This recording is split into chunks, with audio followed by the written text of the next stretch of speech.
Dans le village paisible de Bueya vivait un garçon nommé Dan, connu pour sa douceur, son calme et surtout pour son attachement à un endroit particulier. La rivière qui serpentait derrière sa maison. Alors que les autres enfants jouaient, criaient et couraient dans tout le village au coucher du soleil, Dan préférait un endroit plus tranquille, plus intime. La berge fraîche et silencieuse où la lune se reflétait comme un miroir d'argent. Chaque soir, il s'y installait avec sa flûte en bois, un instrument simple mais qui semblait posséder un pouvoir particulier entre ses mains. Les mélodies qu'il jouait étaient douces, lentes, presque magiques. Elles semblaient flotter dans l'air comme des caresses.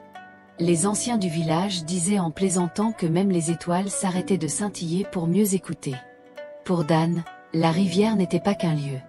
Elle était une amie, un refuge, un secret partagé avec la nature. Il aimait écouter l'eau murmurer contre les pierres, comme si la rivière lui parlait vraiment. Parfois, il avait l'impression que le vent répondait à sa musique, que la lune s'arrêtait pour danser sur les vaguelettes. Il ne le disait à personne de peur qu'on se moque de lui, mais il sentait profondément que la rivière avait une âme. Un soir, pourtant, tout changea. Un soir, alors que la lune était particulièrement brillante, un phénomène étrange se produisit. La rivière commença à briller comme si un trésor y avait été plongé. L'eau tourna, tourbillonna doucement, avant de laisser apparaître une silhouette lumineuse. Dan se leva d'un bond, écarquillant les yeux. Une créature sortit de l'eau. Ses longs cheveux flottaient autour d'elle comme des fils d'argent. Sa peau avait l'éclat bleu d'une perle rare. Sa voix, lorsqu'elle parla, était douce comme du miel. « Mon nom est Feza. » Dan n'en croyait pas ses yeux. Une sirène, vivante, réelle, devant lui. « Tu es vrai, » balbutia-t-il. « Je vis ici, dans la rivière. Peu de gens peuvent me voir.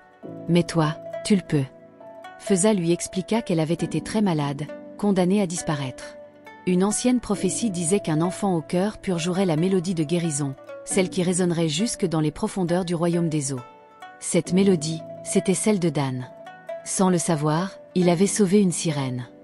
Ils riaient ensemble. Ils se confiaient leurs secrets. Dan apportait des bonbons à Feza, et elle trouvait toujours ces petits objets sucrés très amusants. « Des bonbons ? Quel nom étrange !» disait-elle en éclatant de rire. Feza, de son côté, lui racontait des histoires du royaume sous-marin, de ses créatures mystérieuses, des palais de corail et des fêtes des sirènes. Dan tomba amoureuse.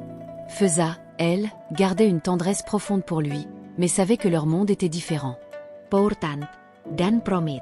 Quand je serai grand, je t'épouserai. Fija surit tristement. Nos mondes ne peuvent pas s'unir, Dan.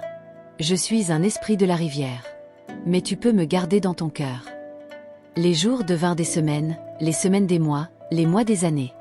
Dan grandissait. Feza aussi, et leur lien se renforçait point le jour de ses 18 ans. Dan retourna à la rivière, les poches remplies de bonbons, le cœur rempli d'espoir. Feza apparut, mais elle était différente ce soir-là. Moins souriante. Plus inquiète. Dan, je dois t'avouer quelque chose. Je suis destinée à épouser Ziran, un prince triton. La mère l'a choisi pour moi. Le cœur de Dan se brisa. Mais il sourit quand même. Alors restons amis. Je viendrai toujours jouer ici pour toi. Feza hocha la tête. Et n'oublie jamais d'apporter les bonbons. Ils rirent ensemble. Sans savoir qu'un regard jaloux les observait dans l'ombre point plus bas, dans les profondeurs du royaume marin, le prince triton Ziran, puissant et respecté, avait remarqué les absences de Feza. Un jour, il la vit rire avec Dan. Son sang bouillonna. Un humain ? Comment ose-t-elle ? Il décida d'agir.